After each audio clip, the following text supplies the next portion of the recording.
देशाची शांतता भंग करून देशात दहशत आणि देशाचा माहोल खराब करण्याचे प्रयत्नात असलेले दहशतवादी प्रवृत्तीचे टी राजा याच्या विरुद्ध आज मुस्लिम नुमाइंदा कौन्सिलतर्फे डिव्हिजनल कमिशनर येथे धरणे आंदोलन करण्यात आले आणि याच्या विरुद्ध कडक कारवाईची मागणी केली।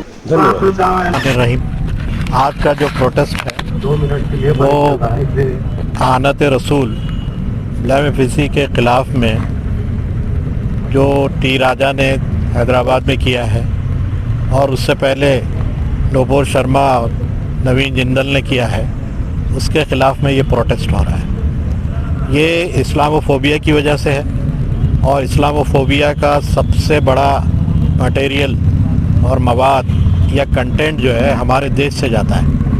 अभी एक सर्वे जो हुआ है हेट स्पीचेस का और इस्लामोफोबिया के मामले में मुसलमानों के ख़िलाफ़, इस्लाम के ख़िलाफ़, उनके प्रॉफिट के ख़िलाफ़ जो मवाद जाता है, इंडिया उसमें नंबर 1 है।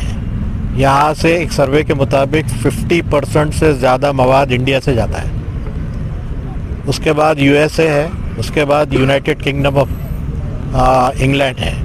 ये 3 कंट्रीज़ है जिससे 85% कंटेंट इस्लामोफोबिया के हवाले से और हेट स्पीचेस के हवाले से जो है दुनिया को दिया जाता है। तो हम यहाँ अपनी हुकूमत से कहना चाहते हैं कि जो हेट स्पीचेस के मामले में आप दोहरा मियार इस्तेमाल मत कीजिए। आप यहाँ पर जो देश के गद्दारों को गोली मारो डैश डैश को ये कहने वालों को कुर्सियों पे बिठाया जा रहा है और जो लोग रियल स्टोरी देते हैं उनको जेलों में डाला जाता है, उसके खिलाफ प्रोटेस्ट करने वालों को जेलों में डाला जाता है। यहाँ पर दोहरा मामला है और उसके ऊपर भी ये हेट स्पीचेस वगैरह का और इस्लामोफोबिया के हवाले से काम किया जाता है। नूपुर शर्मा के खिलाफ FIR हुई, गवर्नमेंट ने क्यों नहीं गिरफ्तार किया? आज ये नौबत नहीं आती थी, आज टी राजा को बोलने की नौबत नहीं आती थी। या जितने हंगामे हुए, नूपुर शर्मा के खिलाफ प्रोटेस्ट हुआ, उसके बाद जो है वो प्रोटेस्ट वायलेंट हुए, उसमें जो है घरों को बुलडोज़र किया गया। ये सारी चीज़ें होती नहीं अगर उसको गिरफ्तार कर दिया जाता। ये गवर्नमेंट ये चाहती है कि ऐसी चीज़ें होती रहें और एक कम्युनिटी को सेकंड डिग्री का जो है सिटीज़न बना कर रखा जाए।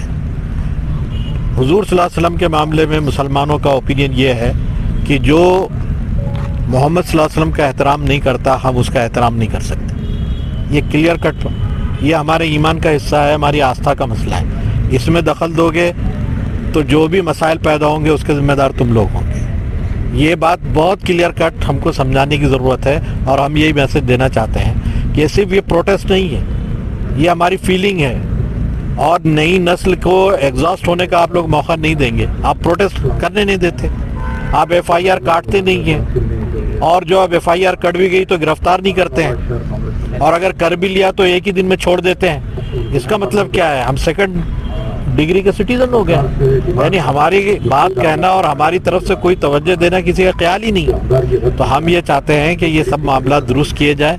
मोहम्मद सल्लल्लाहु अलैहि वसल्लम के मामले में और इस किस्म के जितने भी रिलीजियस लीडर्स के मामले में जो भी दरीदा दहनी से काम लेता है उसके बारे में लॉ बनाया जाए और इस लॉ को इम्प्लीमेंट करके ज़्यादा से ज़्यादा सज़ा देने की कोशिश की जाए। इस मामले में नूपुर शर्मा को अरेस्ट करने की हम डिमांड करते हैं, नवीन जो जनरल को गिरफ्तार करने का हम डिमांड करते हैं, टी राजा को लंबी सज़ा देने का डिमांड करते हैं, उसकी MLA शिप को सस्पेंड करने का डिमांड करते हैं और जो अपोजिशन लीडर बन के बैठा है, कॉन्स्टिट्यूशन का जिसने हलफ लिया है, उसके बावजूद भी वो इस कदर जो है हेट स्पीचेस करता है और वीडियो बनाकर, ऐसे नहीं कि स्पीच कर रहा था मुंह स्लिप ज़बान स्लिप हो गई और एक बात कह दी, वीडियो बनाकर अपलोड करने का मतलब क्या है? इसका मतलब ये है कि जानबूझकर ये फितना पैदा करना है। अगर गवर्नमेंट ऐसे फितनों को अगर ढील दे रही है तो लॉ एंड ऑर्डर का जो भी मसला पैदा होगा गवर्नमेंट की जिम्मेदारी। हम ये बहुत साफ तौर पर कहना चाहते हैं।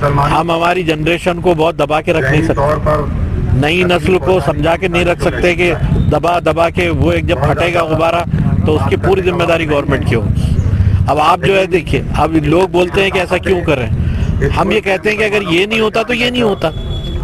आज जो टी राजा के खिलाफ जो है हैदराबाद में लोग बोल रहे हैं कि ऐसा ऐसा लोग कर रहे हैं। इस तरीके की हरकतों से اگر آپ جو ہے اگر یہ کریں گے، اگر آپ یہ کریں گے کہ ایسی باتیں کریں گے تو اس کا نتیجہ کیا نکلے گا؟ جو ہو رہا ہے حیدرآباد، اب آپ اس کو غلط کہتے ہیں تو پہلے جو غلطی جس نے کی اس کو کیوں نہیں روکا گیا؟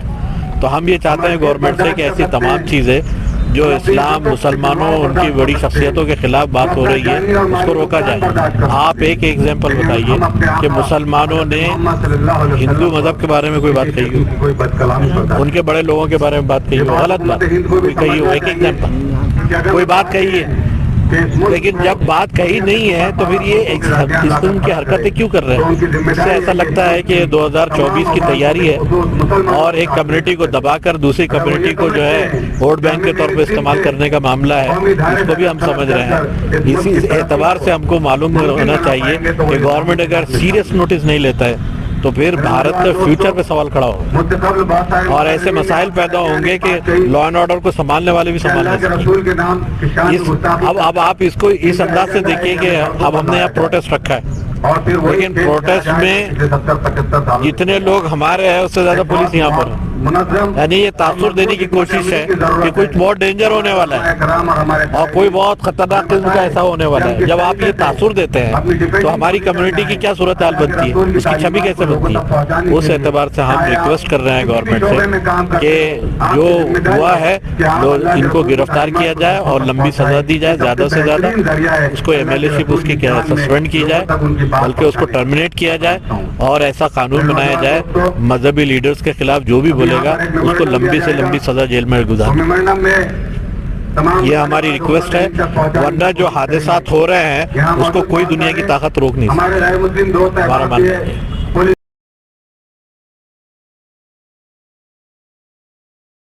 میں تو یہ بات مشہور ہے کہ قدرت نے اسلام کی فطرت میں لگن دی ہے، جتنا اسے دباؤ گے اتنا ہی ابھرے گا۔ اس بات کو ہم کو سمجھنے کی ضرورت ہے اور اس معاملے کو اس انداز میں لینے کی ضرورت ہے کہ اسلامی فوبیا والا جو معاملہ ہے، اسلام فوبیا والا معاملہ ہے، اس سے ہٹنے کی ضرورت ہے، کیونکہ اسلام کو دنیا نے بھی تسلیم کیا۔ 15 مارچ کو اس کا دن منایا جا رہا ہے کہ یہ ایک مرض ہے دنیا میں جو پھیلا ہوا ہے اور اس مرض کے زیادہ تر مریض ہوتے اس ملک میں پائے جاتے ہیں۔ اس بات کو ہم کو سمجھنا ہوگا۔ ایک آخری بات میں عرض کر رہا ہوں، اتنی پوزیشن میں آنا پڑے گا، اس کی ہماری پالیسی جو ہے اس کو چینج کرنا پڑے گا، بلکہ ہم کو ایسے معاملات زیر بحث لانے پڑیں گے جس سے وہ بیک فوٹ پر چلا جائے، وہ دفاعی پوزیشن میں آ جائے۔ اس پر ہم کو توجہ دینا پڑے گی۔ اور ایک آخری بات جو ہمارے دل میں